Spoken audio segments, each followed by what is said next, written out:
Hello বন্ধুরা, আজকে আমি একটা নতুন ভিডিও নিয়ে চলে এসেছি। কিন্তু এটা কিন্তু রান্না বা ঘুরতে যাওয়া সেরকম ভাবে নয়।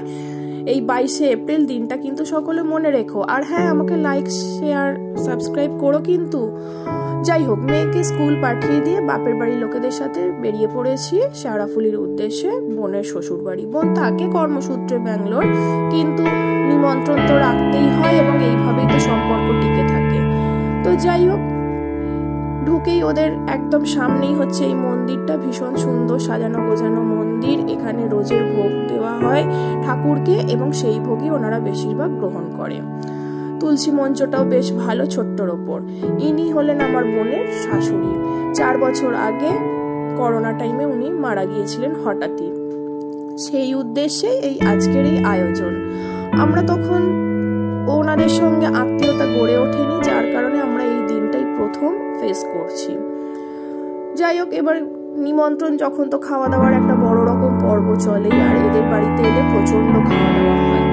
তো প্রথমেই ভোগ দিয়েছে ওই রাধাকৃষ্ণের ভোগ, তারপরে কোল্ড ড্রিঙ্কস, মিষ্টি, এবং তারপরে আমরা কিছুক্ষণের মধ্যে লাঞ্চে বসে পড়েছি। লাঞ্চে ছিল বাসন্তী পোলাও, গরম বেশ মচমচে বেগুনি, আর তার সাথে হচ্ছে ধোকার ডালনা আর ছানার কোফতা বা ছানার তরকারি যাই বলে, ভীষণ সুন্দর, ভীষণ সফট।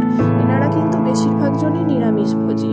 ও তার সাথে আবার এই যে স্পেশাল এনাদের এখানকার দই, ভীষণ সুন্দর রাবড়ি স্টাইলের দই, মিষ্টি তো আছে। তারপর খাওয়া দাওয়া করে ওপরে গেলাম। বোনের এই 3 তলাতেই ঘর, ওর ঘরটাও তো একটু দেখে আসতে হবে।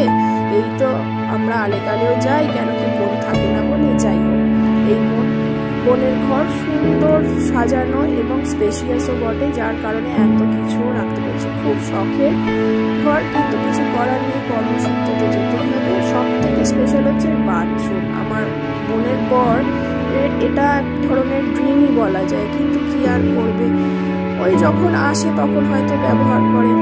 এই সব মায়া কাটিয়ে তো যেতেই হবে কর্মসূত্রে। যাই হোক,